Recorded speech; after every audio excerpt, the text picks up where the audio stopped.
ሆይ እንግዲህ በማድሪድ ቤት ምንድነው እየሆነ ያለው? ጋይስ እንግዲህ ጠዋት በሰራውላችሁ መረጃ መሰረት ያው ፊዮረንቲኖ ፔሬዝ 150 ሚሊዮን ዩሮ የሪካርድ ዋጋ እንግዲህ ለአንድ ተጫዋች አቅርበው ኮንትራት አቅርበው ያመጣሉ በማክሰኞ ዕለት እየተባለ ነበር ብዬ ዜና ሰርቼላችሁ ነበር። እናም በዛም ዜና እንግዲህ የተናገርኩት ኦሊሴ አይደለም፣ ሃሪኬን አይደለም፣ ኢቭን የፕሪሚየር ሊግ ተጫዋች አይደለም ምናምን ብዬ ሰርቼ ነበረ። ነገር ግን በሰዓት እንደሚወጣው መረጃ ከሆነ ያው ኦሊሴን እንደሚፈልጉ ነው እየተነገረ ያለው።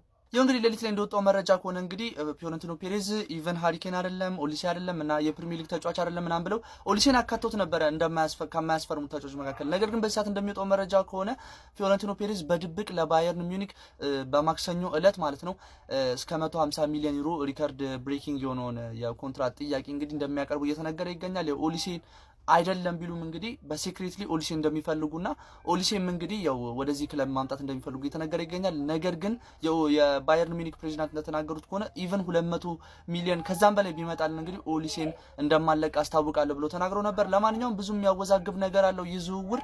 እስቲ የምንመለከተው ይሆናል። ብሬኪንግ ኒውስ፣ ፔሬዝ የሪያል ማድሪዱ ፕሬዚዳንት እብድ ነው የምላችሁ ጋይስ፣ እብድ ነው። ትላንት ኦሊሴ እቅዳችን ውስጥ የለም የሚል ሐሳብ አንስቶ ነበር። ነገር ግን ማክሰኞ ዕለት የ150 ሚሊዮን ዩሮ ጥያቄ የሚቀርብበት ተጫዋች ኦሊሴ ሆኖ እንደተገኘ በስፋት እየተዘገበ ይገኛል። እንግዲህ ባየር ሙኒኮች ከዚህም በፊት እስከ 200 ራሱ እንደማይሸጥ ሐሳባቸውን አንስተው ነበር። ነገር ግን አሁን ፔሬዝ በኃይለኛው መጥቶባቸዋል። እንግዲህ ኦሊሴ ወደ ማድሪድ ሊሄድ ነው። ያበደ ዜና ነው። ባይዞ ስፔን ላሊጋ ቀጣይ ዓመት ማድሪድ ቤት ኦሊሴ፣ ባርሴሎና ቤት ላሚን ያማል። ያበደ ዊንግ ነው የምናየው። ብቻ ማድሪድ ግን ይመቸው፣ በቃ ኦሊሴ ነው ቀጣዩ የማድሪድ እቅድ እኔ ከተመረጥኩኝ ብለዋል ፔሬዝ። ይመቸው እግዚአብሔርን። እኔ ቀጣይ ዓመት ማለት ነው ማርያምን ላሊጋ ሰርሼ ነው ኦሊሴ ማድሪድ ከመጣ ባርሳ ማድሪድ ጨዋታ አንድ ነው የማያመልጠኝ። ማለት እዚህ ጋር ጀማው በቃ ቧንቧ ሰራላችኋለሁ፣ እዚች ጋር ዞር ስትሉ ባንክ ሁላችሁም ትበደራላችሁ። ምን ይላል ፖለቲካ ጀለስ ገጭ ብሎ ኦሊሴን በ150 ማለት ነው በ200 አንሸጦም ያሉትን ተጫዋች ማን በዚህ ጋር ኦሊሴ አለ፣ እዚህ ጋር ምባፔ አለ ምናምን፣ ከዛ ቪኒ ምናምን፣ ከዛ ሮድሪን መሃል ላይ ኧረ በስመ አብ ኳስ ነው የምናየው። ቀጣይ ዓመት ባርሳ ማያዳምጠም ላሊጋ። ግን ይሄን ዝውውር ካሳኩት ፎሎ ኮምፕሊት ሼር ያደርጋችሁ በለው ነገሩ እያበደ ነው ብላችሁ ጋይስ። ፍሎረንቲኖ ፔሬዝ 150 ሚሊዮን ዩሮ አውጥቼ አዲስ ሱፐርስታር አስፈርማለሁ ብሎ እንግዲህ በሪያል ማድሪድ ፕሬዚዳንሻል ምርጫ ቅስቀሳቸው ላይ ሲናገሩ እንደነበር መረጃ ከፍያችሁ እንደነበር የሚታወስ ነው። ታዲያ ጠዋቱን የተለያዩ ምንጮች ትዊተር ላይ እንዲሁም የተለያዩ ሶሻል ሚዲያ ፕላትፎርሞች ላይ እንግዲህ ኦሊሴ ሊሆን እንደሚችል ሲጠቅሱ ነበረ። ነገር ግን እሳቸው በትላንትናው ጋዜጣዊ መግለጫቸው ላይ እንግዲህ ኦሊሴ ይሆናል ወይ ተብሎ ተጠይቀው አይደለም ኦሊሴ ብሎ መልሰው ነበር። ነገር ግን ሴክሬትሊ በሚስጥር እንግዲህ እሱን ለማስፈረም ፍላጎት እንዳላቸው ነው የተነገረው ማለት ነው። ታዲያ ማክሰኞ ዕለትም 150 ሚሊዮን ዩሮ ኦፊሻል ቢድ ለባየር ሙኒክ እንደሚያቀርቡ ነው የተነገረው። የባየር ሙኒክ ፕሬዚዳንት የሆኑት ኡሊ ሆይነስ ደግሞ ሜይ ላይ ይህንን ተጫዋች በ200 ሚሊዮን ዩሮ እንኳን አንሸጠውም ብለው ተናግሮ ነበርና ሪያል ማድሪዶች እንዴት ሊያገኙት ነው የሚለው በጣም ተጠባቂ ነው የሚሆነው። ግን ሪያል ማድሪድ ነው ከዚህ በፊትም እውን የማይመስሉ ዝውውሮችን ሲያጠናቅቅ ተመልክተናል። ምባፔን በምን አይነት መንገድ እንዳመጣ ተመልክተናልና ምናልባት የሪያል ማድሪድ ፍሮንት ስሪ ላይ እንግዲህ ከቪኒ ጁኒየር፣ ኪሊያን ምባፔ ጋር በመጣመር እንግዲህ ኦሊሴ ሶስተኛው ተጫዋች ይሆናል ተብሎም ይጠበቃል ማለት ነው እንደሳቸው የዝውውር ፍላጎት ከሆነ ማለት ነው። እስካሁን ግን ምንም አዲስ ነገር የለም። ማክሰኞ ግን ኦፊሻል ቢድ ከ150 ሚሊዮን ዩሮ ጀምሮ እንደሚልኩ ለባየር ሙኒክ ነው የተነገረው። እናንተ ስለዚህ ዝውውር ምን ታስባላችሁ? ኦሊሴ ወደ ሪያል ማድሪድ ይመጣል ብላችሁ ታስባላችሁ? ቢመጣስ ምን አይነት ተጽዕኖ ይፈጥራል ብላችሁ ታስባላችሁ? ሀሳባችሁን አጋሩኝ። ፕላስ ምልክቱ መጫናት የተረገመ ነው። ፋብሪዚዮ ሮማኖ እንደ ፊዮረንቲኖ ፔሬዝ ሁላ 150 ሚሊዮን ሚስተር ኤክሴን አታውቁትም ብለው ፍንጮች ገዳድበው ደጋግፈው ሰጥተውን ነበረ። ማይክል ኦሊሴ ነው ብሎ ይፋ አድርጎታል። እሳቸው አይደለም ቢሉም እሱ ውስጥ አዋቂ ወይም አኖኒመስ ሶርሶች ይነግረውኛል ብሏል። ግን ይገመታል ማለት ያው እኔ ከፔዤ ነበር የጠበቅኩት።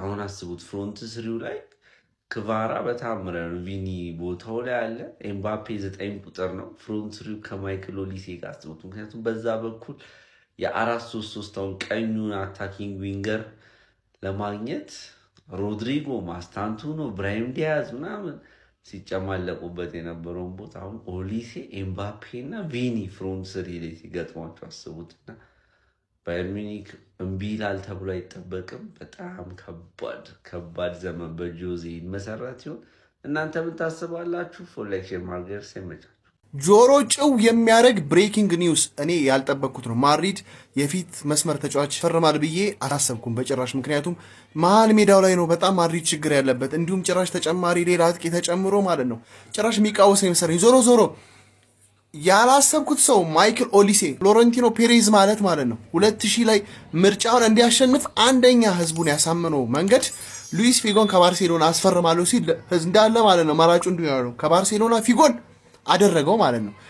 ዘንድሮም ማለት ነው የሰውዬ ምርጫውን ለማሸነፍ የሚገርም ቁልፉን ነው ያነሳው። ማይክል ኦሊሴ በዚህ ሰዓት ማለት ካሉት የመስመር ተጫዋች ቁጥር 1 ቢባል ማጋነን አይሆንም። የምሬን ነው የምላችሁ። ባየር ሙኒክም ከዚህ በፊት ብለዋል የትኛውም ክለብ መቶ ማይክል ኦሊሴ ለመግዛት 200 ሚሊዮን ፓውንድ እንኳን ይዞ ቢቀርብ አንሸጠውም ብለዋል። ግን ፍሎረንቲኖ ፔሬዝ ማለት ነው እርግጠኛ ነኝ ልጁን በግል ሳያናግረው አይቀርም። በእርግጠኝነት ወደ 150 ሚሊዮን ፓውንድ ለኦሊሴ ያቀርባል ተብሎ ይጠበቃል። ሰኞ ወይ ማክሰኞ ነው ይሄ የሚሆነው። ኧረ ማድሪድ ቀመር ግን ትችላላችሁ። ፍሎረንቲኖ ፔሬዝ ማለት ነው ከማድሪድ ውጭ ማሰብ በጣም ከባድ ነው። የሚገርም የሪያል ማድሪዱ ፕሬዚደንት ፍሎረንቲኖ ፔሬዝ 150 ሚሊዮን ዩሮ ወጪ በማድረግ አንድ ተጫዋች ለማስፈረም የፊታችን ማክሰኞ እንዳሰቡ ትናንት ተናግረው እንደነበረ ይታወሳል። እንደምታውቁት ለሪያል ማድሪድ ፕሬዝዳንትነት እየተወዳደሩ ይገኛሉ ፍሎረንቲኖ ፔሬዝ። ትናንት በሰጡት ሀሳብም አንድ ጋላክቲኮ በጣም ምርጥ የሆነ ተጫዋች በሻምፒዮንስ ሊጉ ከሚሳተፍ ክለብ 150 ሚሊዮን ዩሮ ወጪ በማድረግ እገዛለሁ ሲሉ ሀሳባቸውን ሰጥተዋል። ፍንጭ ለመስጠትም ጥረት አድርገው ነበር ትናንትና። ትልቅ ችሎታ ያለው ጋላክቲኮ ነው፣ በፕሪሚየር ሊጉ አይጫወትም ነው ያሉት። ወጣት አማካይ ነው። ከዛ የተለያዩ ስማቸውን መጥራት ጀምረው ነበር። ለምሳሌ ሚሼል ኦሊሴን ጠርተዋል። ሃሪኬን፣ ጀረሚ ዶኩ፣ ሃላንድ አይደሉም ሲሉ ሀሳብ ሰጥተው ነበረ። ነገር ግን ዛሬ በወጡ መረጃዎች መሰረት ትናንት አንድ ተጫዋች ስሙን ጠርተውት የነበረው ሚሼል ኦሊሴ ይህ ተጫዋች ነው የሚሉ መረጃዎች አሁን በስፋት እየተዘዋወሩ ይገኛሉ። ፋብሪዚዮ ሮማንን ጨምሮ በርካታ ታማኝ ምንጮች አስቀድሞ ፕሮፖዛል ተሰርቶ ለዚህ ተጫዋች 150 ሚሊዮን ዩሮ ገደማ ለመክፈል ማቀዳቸው ነው እየተነገረ የሚገኘው። የፊታችን ማክሰኞም ለባየር ሙኒክ ይፋዊ ጥያቄ ያቀርባሉ ተብሎ ይጠበቃል። ታዲያ በግንቦት ወር ላይ የባየር ሙኒኩ ፕሬዚደንት ሚሼል ኦሊሴ ከማይሸጡ ተጫዋቾች መካከል አንዱ ነው ብሎ ነበር።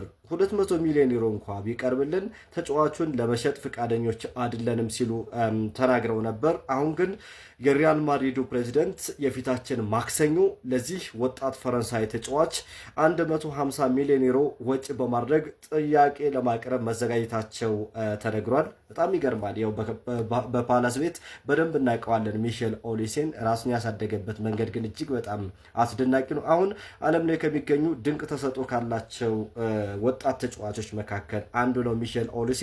ስለዚህ ፕሬዚደንቱ ያሉት ተጫዋች ሚሼል ኦሊሴ ነው በሚል በርካቶች ሀሳባቸውን እየሰነዘሩ ይገኛሉ። ስለዚህ ተጫዋች ምን ትላላችሁ? በቀጣይ ማረፊያው ሪያል ማድሪድ ሊሆን ይችላል ብላችሁ ታስባላችሁ? እስኪ ኮመንት ላይ ሀሳባችሁን አጋሩን። ለዚህ ቻናል አዲስ የሆናችሁ ቤተሰቦቻችን ፎሎ በማድረግ ቤተሰብ ሁኑ። በደንብ ኮፒ ሊንክ እና ሪፖስት ይደረግ። ይመቻችሁ።